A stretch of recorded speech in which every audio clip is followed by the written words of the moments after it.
You are listening to This is Oklahoma, hosted by Mike Hearn, telling stories of Oklahomans and those that have made it their home. What's up, guys? Welcome back to another episode of This is Oklahoma podcast. Mike Hearn here, your host, back with another episode. Excited to share this episode with you today, but before we do, I've got to thank our sponsors. First of all, the Oklahoma Hall of Fame. They've been a huge part of this podcast for the last few years. So the Oklahoma Hall of Fame have been sharing Oklahoma's story through its people since 1927. For more information on the Oklahoma Hall of Fame, go to www.oklahomahof.com. And for daily updates, go to Oklahoma HOF on Instagram and give them a follow. Our other sponsor today is Chickasaw Nation. Now, the Chickasaw Nation have sponsored pretty much everything in Oklahoma. They're a huge supporter of Oklahoma, and it's an honor to have their name and their brand supporting this podcast. So a huge shout out to Governor Anatobi for supporting this podcast. It really means a lot.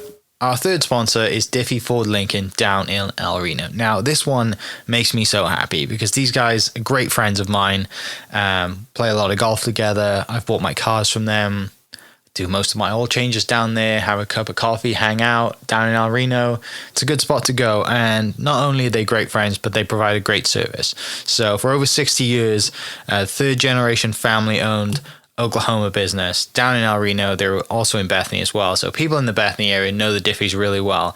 But if you're looking for anything new, used, Ford, Lincoln, or whatever, I'm sure they could find anything you want. Check them out, diffieford.net, and then on Instagram at diffiefordlincoln. This episode is brought to you by the Doghouse OKC. Recently, I have been in need of some doggy daycare for my two pups, and the Doghouse have come in clutch. The team over there are incredible.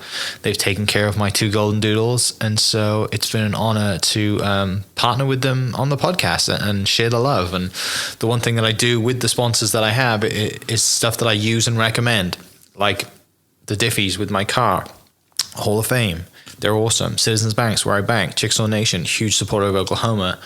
And adding to that is the Doghouse. And so if you're in need of doggy daycare in the day or boarding overnight, they do grooming and other cool things too. But I've had a fantastic experience, and it's an honor and a privilege to share this with you too. So go to thedogHouseOKC.com and follow them on Instagram at thedogHouseOKC. And hopefully our pups will run into each other. What's up, guys? Welcome back to another episode of This is Oklahoma. Mike Hearn here, host, back with another episode. We are back at the Oklahoma Hall of Fame today. It gives me great pleasure to introduce your guest today, or my guest today, Mr. Nathan Harp. Nathan, thanks so much for taking time out of your very busy schedule while you're back in town for a few days to share some stories. Yeah, for sure, man. I appreciate you having me on. It's nice that our schedules finally lined up where we can kind of meet up and do this.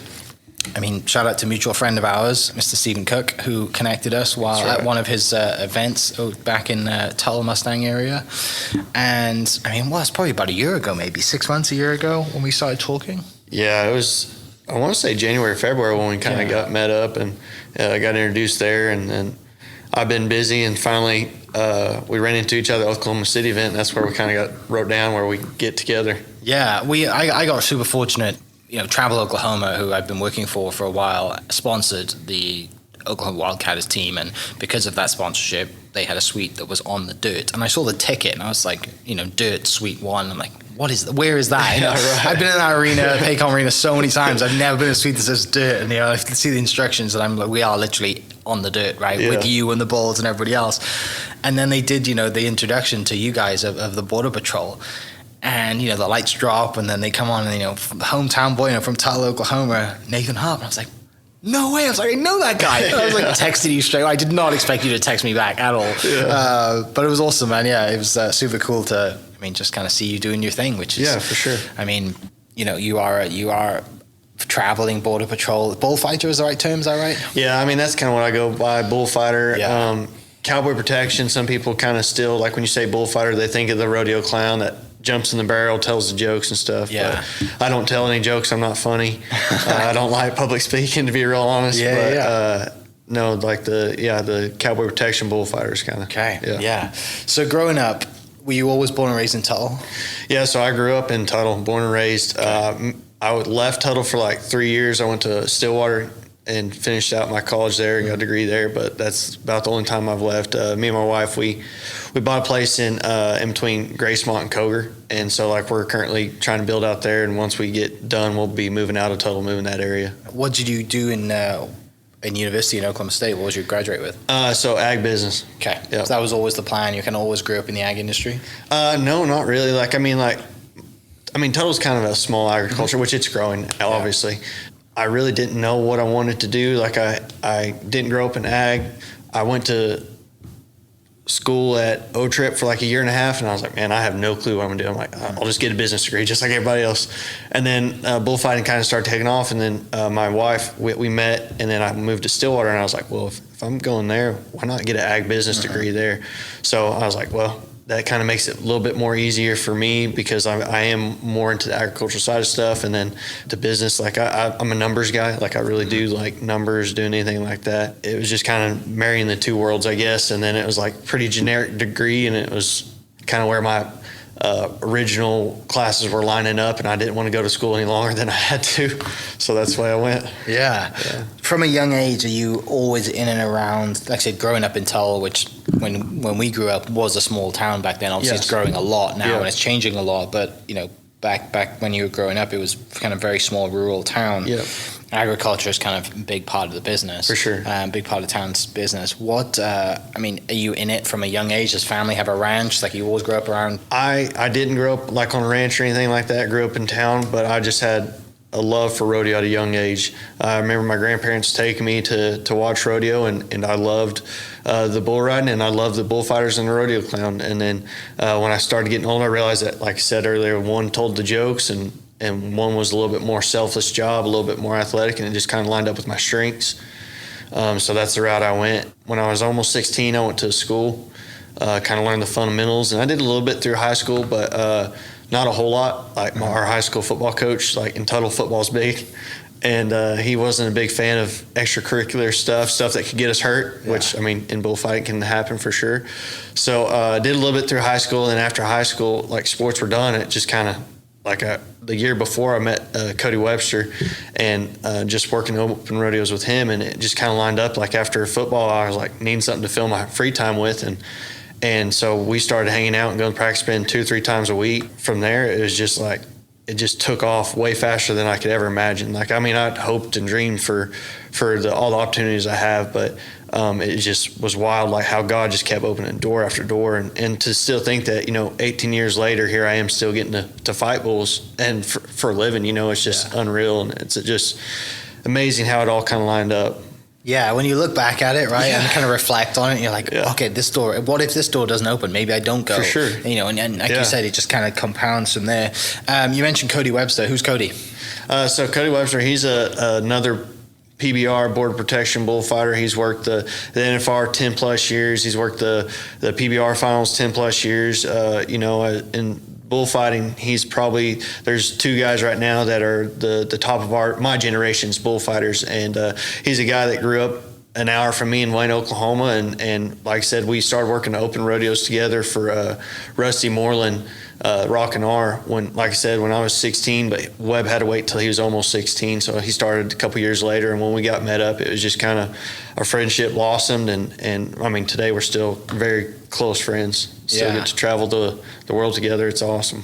Yeah, when I saw you, at the Friday event, in Oklahoma City, you said, I think I asked you, like, what is it like doing this in your hometown? Yeah. And you said, oh, this is like the 100th event I've done already this year, just like any other. It's neat getting to work Oklahoma City like that event, because it's the closest thing to hometown I get to do, 30, 40 minutes from the house. And it is different as far as that, like, your friends and family get to come watch you. They're cheering for you. You go to most places, they clap for you, but like when they say hometown kid, like the crowd really gets behind you. And so that was really awesome for me and Austin, actually, because he was working that event. He's from the Pauls Valley area. But as far as performance-wise, I think I'm 100 plus into the year, and I think I'll work close to 150, 160 performances this year. So it's a busy time for me, but I mean, this is what I prayed for and worked hard for, and thankfully still getting to do it. Yeah. So for someone listening that's like, how do you become, like the PBR level, right? That is, the pinnacle of what you guys are doing, right? Let's dive into that roadmap. Let's, in high school, you get into it, you're always around it. You don't, you think, I don't want to, like, do you try and ride them and don't want to do that? Like, and then that pushes you to become a fighter? Like, I have friends that have all different paths to how they became a bullfighter, but for me, I didn't want to ride bulls. Like, I might have rode sheep and stuff as a kid, but I never wanted to ride bulls. I was too scared. I think that for me, having my feet on the ground, I feel way more in control than on top of one. So like, I went to school when I was almost 16, kind of learned the fundamentals, but like, it's the school of hard knocks. The bull's going to teach you what works and what doesn't. If it works, you get around them. If it doesn't, they hook you, you learn, you move on. But so I started doing open rodeos, some junior rodeos, some high school rodeo, stuff like that. And that was kind of the first few years of kind of doing it. And then, like I said, I met Webster. Well, in 2009, I started entering freestyle bullfights. And so that's where, you have like 3 to 5 guys in a round, and this is actual competition for us. So they turn out one bull for one guy. You have 40 to 70 seconds to see what you can do, show your skills, and then they have judges there to judge us, just like the bull riding event. Yeah. And then so if you do good in those, you win money. If you don't make any money. And for me at that time, that was a huge opportunity to kind of get your name out there. Was freestyle bullfights. Like, not a whole lot of guys where in Oklahoma could you just go do protection events and get your name out there at all. So I started doing those, and my name started kind of getting out there, starting to have success, and then started kind of moving my way up on the protection too at the same time. Like, started getting some amateur rodeos for a guy named Alan McCoy out in West Texas, and did some events for him for a couple of years. And then I was going to Cody, Wyoming in 2011 for a bullfight. And so in Cody, Wyoming, they have the Cody Night Rodeo. So it's 90 days of a rodeo every night. So we got there like a week early, and I got to work the rodeo every night leading up to the bullfight. Well, there's a guy there, Dusty Tuckness. Well, he's a very famous bullfighter as well. He's worked the NFR, I think, 14, 15 times, consecutively. And he was there because he was putting on the bullfight. Well, he watched me Cowboy protect for the nights leading up to the bullfight. And afterwards, he asked me if I'd be interested in getting my PRCA card. I'm like, I would love to, Well, so he kind of pushed me and helped me along and got my PRCA card through, because at that time you had to have 2 NFR bullfighters and an NFR barrelman. So he signed for me, and then Frank Newsom, who's another Oklahoma legend as far as bullfighting goes. I knew Frank through Webb, and he kind of signed for me, and then a barrelman and helped me get Robbie Hodges to get signed for me. So at that same time as I got that, Frank helped me get my PBR card. So this is 2011, 2012, when all this stuff started kind of lining up. Mm-hmm. I got those cards, and then from there you start working PRCA, PBR events. But as far as that goes, you got to kind of get hired by people. Mm-hmm. So the PRCA side, I started getting hired by some stock contractors, because that's how you kind of get hired.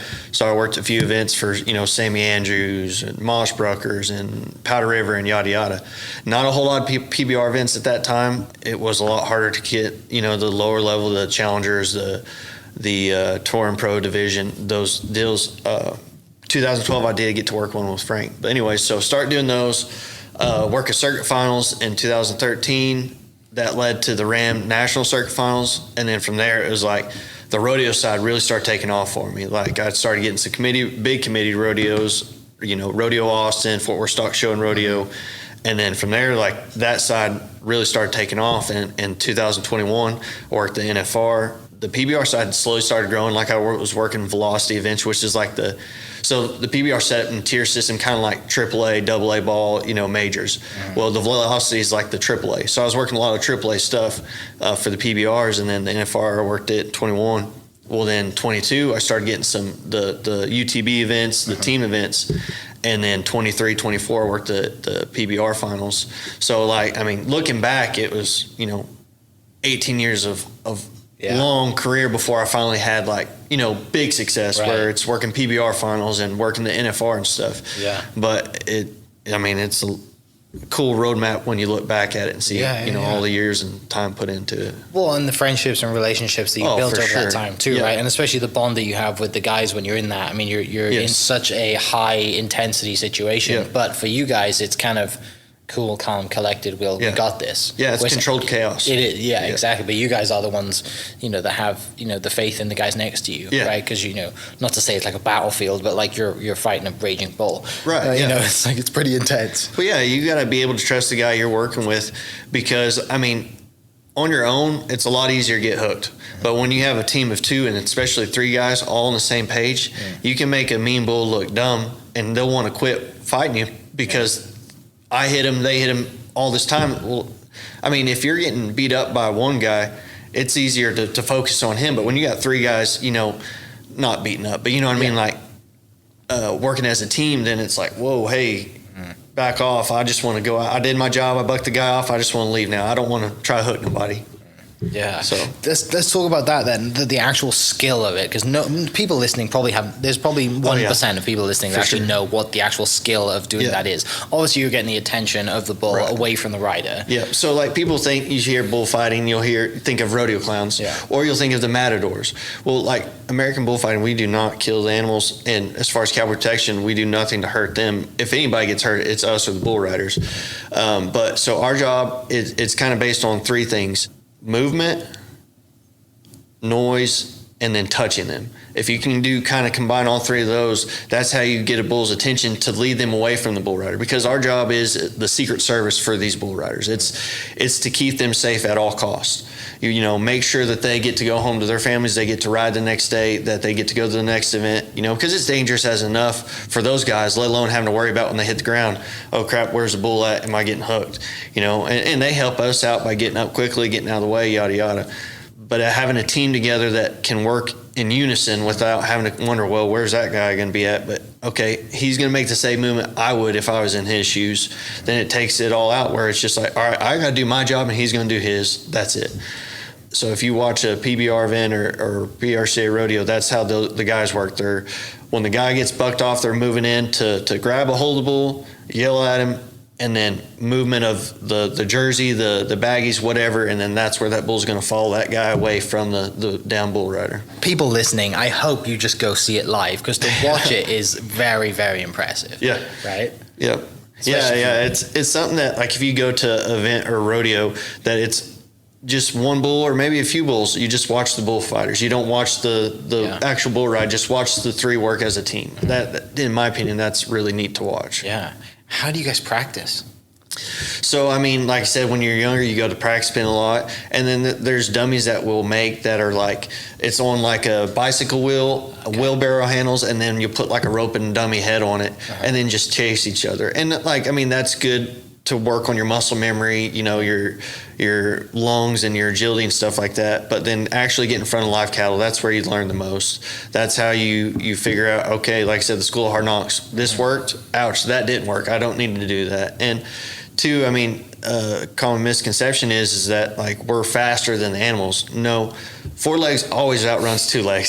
So like for us, it's tight circles. It's about making tight movements into the animal because he can't get his back feet around to move as tight as I can, where I can make really tight circles. It takes him a while to kind of get turned around and get going. Yeah. You love it, don't you? Oh man, it's awesome. And I love talking about it. It's something that, like, it's becoming smaller and smaller, like the rodeo world. Like, it's becoming more, I don't want to say circus, but kind of like a circus. Like, you go and watch it somewhere where the Western culture is, I don't say dying, but it's just getting small because, I mean, all this farmland and agriculture, everything is there's more and more people, so there's less and less land. So it's becoming just a smaller deal it's something that I love talking about because I want to bring awareness, attention to the people that put it on and do it, that like we love the animals just as much as you love your dog, like we don't want to see them get hurt or anything like that, but we just it's just such a great, amazing sport that I just wish everybody get to experience it. Yeah. No, they should, wherever it is, even if it's, like I said, a small town rodeo that happens all over, the country pretty much. That's right, yeah. Versus going to, a massive arena and watching it with the lights and the pyrotechnics and everything like the Oklahoma City event. But, it is, for you, it's the same. right? Yeah, right. The bull's the same regardless of what house you're in. That's right. Yeah. You know? Yeah. Like people ask, well, is there bulls that you're more scared of, or is there bulls that you pay attention to? And really, like, I can have a game plan heading in, but that bull, as soon as that gate opens, his game plan can throw mine completely off because they're animals. They're liable to do whatever. 99 times out of 100, he might go out there, buck, and go straight to the out gate and go back to the ranch, get fed and whatever. But today he had a bad day. Well, so today he decides to hook somebody. So you got to be constantly just reading the situation as it happens, and just being able to be in the moment and see it, hit it, react, whatever. Yeah. Because one of the guys got hit Friday. Got run over Friday. Yeah. And thankfully he was I kind of watched it from the side angle, and he already had leaned back and knew it was coming, and it didn't really hit him like square. It hit him kind of at a glance, but he still went right over. The bull went right over the top of him. Yeah. So that's something too, is like learning how to get hooked and getting away with it like that. Like you said, Friday, Austin Ashley, he ran through or jumped on this gap, and like there's no room, so he had to kind of jump. Well, if you kind of get on that bull's head like that, he'll toss you instead of where you're flat-footed. He's going to just kind of steamroll you. Yeah. So like, it might hurt, but not near as bad as getting those 4 feet on top of you. Yeah. But yeah, no, it's insane, some of the stuff that happens, and just how God protects you, and you're like, oh crap, that was really close to being real bad. Yeah. Let's talk about that, because I know that faith is a huge part of your life, and you've mentioned how kind of God has opened doors, just in the short time we've been chatting. Talk a little bit about kind of your faith, and also, but your faith in what you do as well, because a lot of people, and I think Cord McCoy said this on previously on the podcast. He's like, if you don't have things straight with things at home and your faith, like when you step on that bull or you step in that arena or whatever it is, like things are going to go wrong or whatever it is. But talk about that and your faith, and obviously in the work that you do as well, knowing that regardless of what happens, like you're going to be fine. For sure. And I think that sometimes in rodeo we forget that it's life or death at times, and I've been in the arena and I've seen people die, and my job is to make sure that everybody makes it home. So to go into that arena, I have to be willing to do whatever it takes to make sure everybody does go home. So for me, faith plays a big part, knowing that, all right, I know who my Savior is. I know that Jesus died for me. I know when I step in that arena that whatever happens, I'm good with it. If death is the answer, awesome. So when I step in there, I need to have that mindset of, deny yourself, love your brother. Great love has no one this, lay down his own life for that his friend. And that, to me, that's the quintessential of bullfighting, is to be able to have that selfless kind of love when you step in that arena. And on my own, I'm a selfish person. So if I step in that arena, just Nathan trying to make it happen, it doesn't happen. Like, I'm too selfish. I'm going to be thinking about, oh crap, I need to make it home for dinner, instead of saying, hey, all right, I'm good with the outcome, but I got to lay down myself first. Yeah. And once I have that faith and that kind of love in me, then I'm able to go do my job better than I think that I can on my own, for sure. Because I think that in my younger years, I think I could have worked the PBR finals or the NFR younger, but I wasn't ready. God knew I wasn't ready. And if I'd have gotten those opportunities then, I'd been very selfish and very thinking, hey, look at me. Look at what Nathan Harp did. And thankfully, those things happened after going through some injuries and some trials and stuff like that, where it was like, okay, I know that the only reason I'm here is because he put me here. And the only reason I'm going to be able to do my job well is because he's working in me and through me. Mm-hmm. So, yeah. From what you've talked about, like, you are a protector in there. You and the team, you're the protectors, right? And that also dives into your faith as well. Like you said, God is the protector, right? Or you can look at it, faith, whichever way you want to look at it. But the word protector and protection, it's just kind of been going around in my head while you've been talking about this. Is there anyone in your family that was like that, a protector that you kind of followed? Like, just thinking about what leads you down this path that's to be a protector. Not that I can really just think of as far as that. I don't know. That's a good question. I've never thought of it that way. Yeah, I'm just thinking, and it doesn't have to be like a protector in the way of, like from danger or whatever. Whatever it is. I'm just like thinking like there has to be a reason in your story that leads you down a path of like, I am going to be a protector, regardless of it's being in the firefighter industry, being a police officer or serviceman, going in the military, being a bullfighter. Like, there's that protector in you. For sure, yeah. Like, you will always have that. Yeah. And I'm just curious to see where that comes from, right? And then, interested to see, like, what do your mom and dad do? What do they think about it? What do you do as well? Like, does this kind of roll in the family, or you just kind of like, I'm going to go do this, and they're like, you're crazy. So, like, my dad, he's in construction. Like, he he works out at Brahms, and he's the manager of the construction, everything that happens out there at the dairy. And then my mom, like, she sold insurance because like they got divorced when I was young, and she sold insurance, and then she met my stepdad, and he worked at the bank, and then she had like a home daycare and stuff, and then she had some health stuff, and she had to quit working. But as far as like you said, like something that just like lines up, like not that I can just really think of. Yeah, well, you'll probably think about it later. You'll be like, oh, there's this one person that like was, maybe it's Cody, right? Or maybe whoever it is that's in your world. Yeah. Or just, it might just be in a passage that you read when you were a kid. For sure, like, I want to be a protector. And then, like I said, you go down this road, or this door opens, this gate opens. Yeah. Whatever it is. But yeah, I mean, it's fascinating. And I'm sure there's like you and, you talk about Frank and Cody, and like everyone's story, to how they get into it is very different. Everyone takes different kind of avenues into it, which is just something that I love. Yeah, me too. Like that's what's so neat about sports in general. I mean, it can happen in any sport, but just like you said, like how the close knit friends that I have through rodeo, how it was all different. Like I got a friend, Nate Justice, that he got into it. He first generation as well, and like he was in aviation. Like he was going to school for aviation. He was working at the airfield, and he ran into Al Sanvold, a bullfighter up there that was real famous. And he met him, and he went to one of his schools, and then just things lined up, and he hasn't flown since. Like it's just amazing how like everybody's story is different. So you've been in the scene. You mentioned kind of 18 years you've been doing this, give or take. Some time. But how obviously people are more aware of rodeo. And it seems like people are more aware of rodeo as this grows, as social media gets in. Today, as we're recording, is the anniversary of Lane Frost's passing. We'll talk about LF in a little bit, the brand that you are an ambassador of. It just happens to be today that we're recording on. And 8 Seconds came out, and that kind of put rodeo on the map. But now, the PBR is out, and there's the Netflix documentary that's out that I watched the other day about the Brazilians is incredible. Yeah. Social media, all the stuff, like, you talk about JB Mooney and just kind of like his kind of aura around him now being a coach. What has it been like from the inside, seeing that kind of rise, and seeing also, you mentioned it, how it's changed because there's less land available now, but what's it like, the shows, and how's that been changed, and also how have you been perceived over the years as well? Like, to some people, you're a celebrity now, right? Yeah. Which you don't act like that at all. Right. People are going to laugh when I say that, knowing you, because you're the most chilled out person most people know. Yeah. But yeah, what's it been like to kind of be in the arena and watch this kind of huge rise of kind of bull riding over the last 18 years?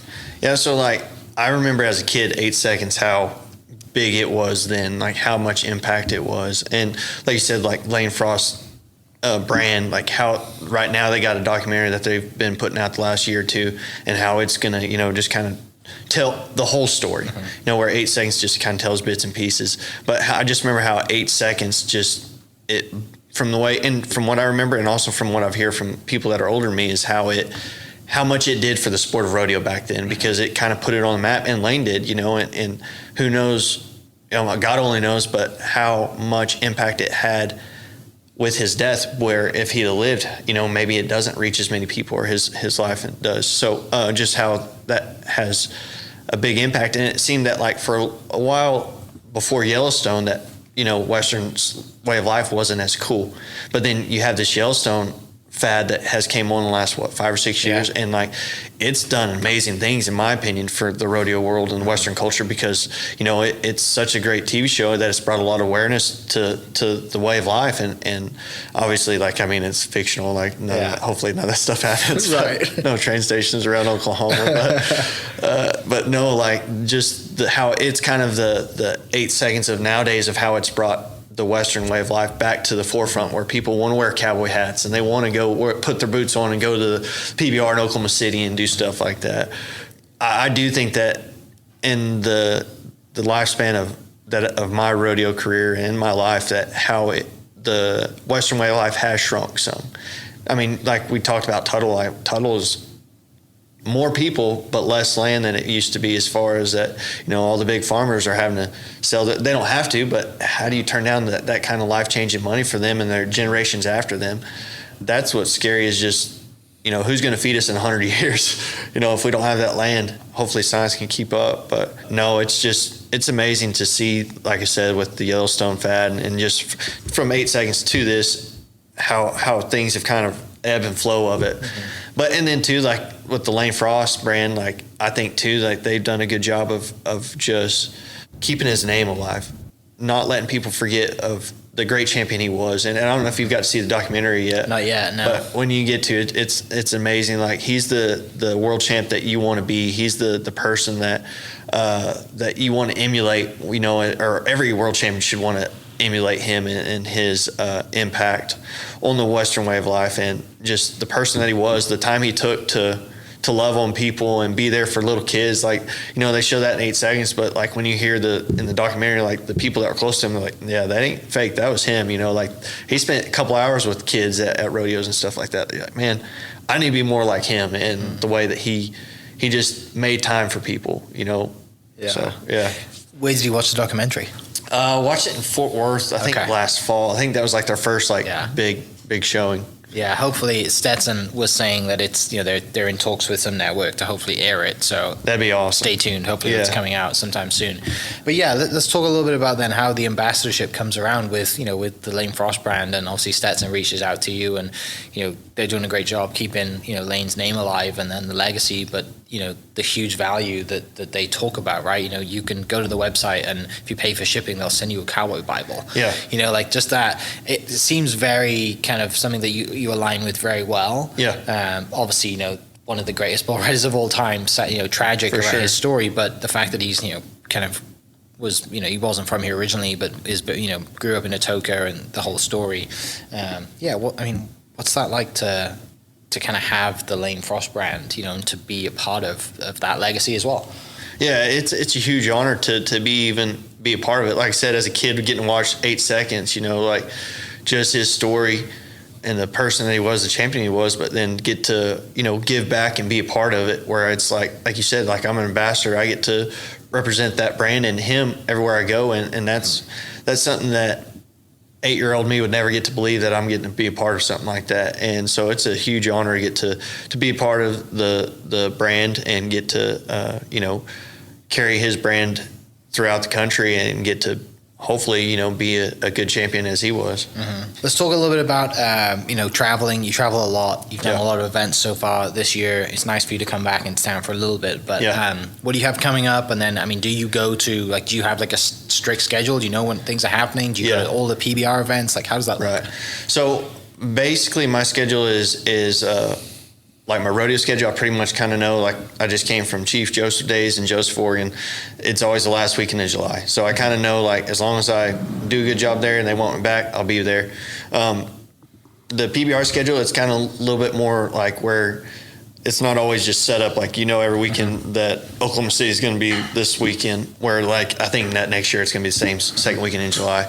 I know my rodeo schedule pretty good, and then I just kind of book the PBRs around my rodeo schedule, which I'm kind of getting more and more of those PBRs where I work a little less rodeo here and there, you know, like I'm going to still keep my core rodeos, but, you know, make sure that it's the ones that I want to go to, I guess you could say. But I love the flexibility of being able to do PBR and rodeo, like the best of both worlds. Like you don't get burnt out one or the other. You get to travel the country and honestly have a full schedule doing it that way. So it's a huge blessing. It's nice to be in a position to be able to choose now. Yeah, for sure. Yeah, because I'm sure as a young, you know, as you were younger, like you didn't get that option. Yeah, no, it was like you go where they tell you. Yep, I'll be Fargo, North Dakota, you betcha. Of all the places.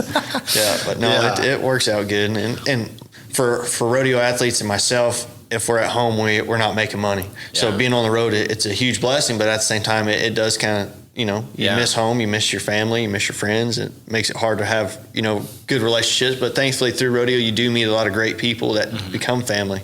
So you get paid per event then? Yeah. So like for bullfighters, like Cowboy Protection, I'm like when I show up, it's not based on, okay, did I win or lose? Like I get paid per performance on my job. So yeah. So usually 3 days. Yeah, like the PBR events are anywhere from 2 to 3 days. Like the team events are usually all 3. Rodeos, they're anywhere from 3 to Fort Worth's 23 performances. Oh wow. Yeah. So it just kind of depends on. Are there any like legendary ones that you're like, wow, I got to work this event? And then obviously Vegas is like a massive highlight, right? But let's talk about some of the arenas that you get to go to, or just, for sure. Venues. So like Vegas, I mean, nothing compares to the NFR. Like the Thomas and Mack, the history there, the electricity in that building. Like I remember going and watching my first performance there like 10 years ago, and I just remember walking in and the hair on the back of my neck stand. And I've heard people say that, but like when it does it, you're like, oh, okay, now I know, I see what they're talking about. But that one always be, nothing can compare to the NFR. But as far as rodeos, I get to work a lot of great rodeos. So as far as history, like I'd say the Fort Worth Stock Show and Rodeo, like it's one of the longest indoor rodeos and one of the most histories. Since they moved into the new Dickies Arena, it's so nice. Like that Dickies Arena is unreal. I just came from Salinas, California. It's the biggest rodeo in California, and it was a bucket list rodeo, and just getting to work it now it's kind of like one of those ones that you just pinch yourself like, wow, I get to really do that. Where you're at now, it seems like you're very close to the top of kind of where you can go. Yep. What's next? Does that mean more collaborations, more ambassadorship? Like how are the other ways that you can kind of elevate yourself, but also, kind of grow as well as a person and a business owner? And yeah, for sure. I mean, there's always room to grow as far as being an ambassador and doing these partnerships like with Lane Frost brand and Wrangler and different ones like that. But as far as rodeo wise and PBR wise, like I'm at PBR wise, I'm at kind of the top, getting to work these UTB and team events and getting to work the PBR finals the last couple of years. Rodeo, I still want to go back to the NFR. I worked it in 21. I want to go back as many times as I can in my career. Continue to get to work some of the bigger rodeos. Like I said, I got a great schedule, but there's always room to add more. But I think too, it's just the hardest thing is, I don't know, like I always like, man, once I get to the top, I'm sure it's easy, but it ain't easy, like you want to continue to improve and be better and push the envelope and make it, make the level higher, like you don't want to just get there and then leave it the same. You want to make it better for everyone, and not just in the arena, how you handle business out of the arena and how you conduct yourselves and how you help the younger generation along and help them, hopefully not make the same mistakes I made. Finish up with, obviously you bought some land, you and your wife bought some land. Yeah. You want to build a house, kind of move out into the country a little bit. I mean, when you think of Oklahoma and moving home or just living in Oklahoma, somewhere in the countryside on a piece of land, like, it sounds like that's what you dream of as a kid. Like, why? What do you, what is that reason, and what does that mean to you to be, to build a house and have your own home, on some land and in the country? Yeah. Like you said, as a kid, you kind of dreamed it, and now here we are. We bought some land, and we're going to be building, and we got some cows out there already. And me and my wife, we started like a farm to table, where we sell, feed out steers and sell them, quarter having holes, and it's just crazy how it is, like I said, like these dreams are coming true, and just how the hard work and God's provision is all kind of lined up, and we want to get moved out there. And I know rodeo's not going to last forever, just like for any athlete, but we're just kind of trying to be wise with what we've been blessed with and set ourselves up, starting the beef business, and wanting to do a few different other things, like maybe buy a few rental houses or do different things like that, where diversify. And then, when rodeo's over, just kind of see where God leads me, wherever that is. Yeah. I chatted to the guy who was riding the horse at, part of your team. Yep. He was like 69 years old. Yeah. I'm like, you are living the dream, right? Like, he's just out there having a blast. Like, drove up with, from Texas, right? Drove over to Texas, 2 of his horses. And I mean, like, obviously, like, if you can be a little older and ride the horse, like, right. Like, I don't think you want to be 69 years old where you're doing it. But like for us, like Frank Newsom, like I said, he's like the legend. I think he retired like around 45. Okay.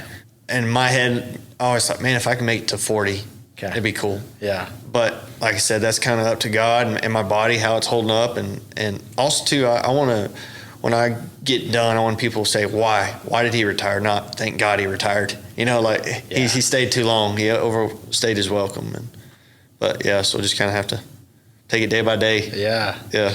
What do you miss from home when you're on the road, other than your wife? Other than my wife, I think just being in my own bed, sleeping in my own bed, getting to see family and friends that are, like in Tuttle, that's where Kayla and I both grew up. So we have family, friends everywhere around there. So just getting to be home, long enough to say hi and see their faces. Yeah. You're obviously born and raised in Tuttle, and you mentioned Brahms is kind of family you have that works at Brahms. Yeah. What's the order when you go to Brahms? Here lately, I've been stuck on the number 4, like the 4 cheese hamburger, and then a chocolate chip cookie dough shake. Okay. Yeah. And then do we do like an ice cream if you're going to just randomly? Man, if I'm going in? with the shake, I was like, I got to hold off. If I go for just ice cream, it's probably the frozen yogurt, do the twist. Okay. Yeah. Good to know. Waffle cone for sure, though. Waffle cone for sure. I've recently been put onto, like, I did until, I don't know, I grew up like loving milk, always. Yeah. Big cereal guy, loved milk. And I was out here and I just I did this test and I had like a slight dairy allergy. I'm like, what? Like, no way. Yeah. And so I switched, stopped drinking whole milk. Well, in the last 3 months, I've just I'm going to fix this. I just doubled down on whole milk. Yeah. And about 2 weeks ago, someone put me on to Brahms whole milk. Yeah. Game changer. Really? Oh, I have no reactions. We're all in now. I'm back on schedule. This is so good. So yeah, not that this is an ad for Brahms, but I mean, people in Oklahoma already know about it. It's fine. You don't have to tell them. You don't have to tell them anything, right? It's just the best. Awesome. So where do people find you? How can they follow you? And just kind of stay in touch with everything you're doing. Yeah. So I got a Facebook and Instagram. That's about all the social media I can handle as far as keeping up with. So just Nathan Harp on both of those. That's about the easiest way to keep up with me and where I'm going or where I've been. So this will go out next week while we're talking. Yeah. What do you have coming up next?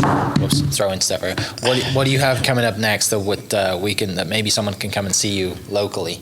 Yeah, so let's see. I fly out Sunday for Loveland, Colorado. I'm there for 3 days, and then a week from, or what's the date? I want to say the first week of August, basically? Yeah, first week of August. So that Wednesday through Saturday, I'll be in Lawton, Oklahoma at the Lawton Rangers Rodeo. So if anybody's close, I think from Tuttle it's like an hour 15. Yeah, so it's not far. No. That's next weekend, right? Yeah. The 7th through the 10th. So 7th through the 10th, you'll be down at Lawton. Yep, Lawton Rangers Rodeo. All right. Awesome. Well, mate, thank you so much for coming down. For sure. Enjoy your time off in Oklahoma. Yeah. Go get to see some family, get plenty of Brahms in you. And for people listening, I will put Nathan's Instagram and Facebook in the description. You can go follow him and go buy some Lane Frost gear as well. Lane Frost brand is epic. I'm wearing the t-shirt today and you're got both the t-shirt and the hat on. Great stuff down there, and I'll link that below as well. So thank you so much for being here. For people listening, we'll catch you next episode. Cheers. Hope you guys enjoyed that great episode. Thank you so much for listening. As always, huge shout out to our sponsors, the Oklahoma Hall of Fame, sharing Oklahoma story through its people since 1927. For more information on the Oklahoma Hall of Fame, go to www.oklahomahof.com and follow them on Instagram for daily updates at oklahomahof. Our other sponsor, the Chickasaw Nation, amazing sponsor. They do amazing things for the state, and they're always sponsoring something in Oklahoma. They're a huge supporter of Oklahoma, and without their support, we wouldn't be able to do what we do.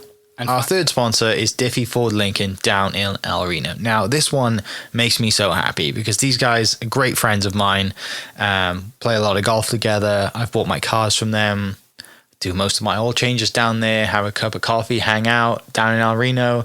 It's a good spot to go. And not only are they great friends, but they provide a great service. So for over 60 years, third generation family owned Oklahoma business down in El Reno. They're also in Bethany as well. So people in the Bethany area know the Diffies really well. But if you're looking for anything new, used, Ford, Lincoln, or whatever, I'm sure they could find anything you want. Check them out, diffieford.net, and then on Instagram at diffiefordlincoln.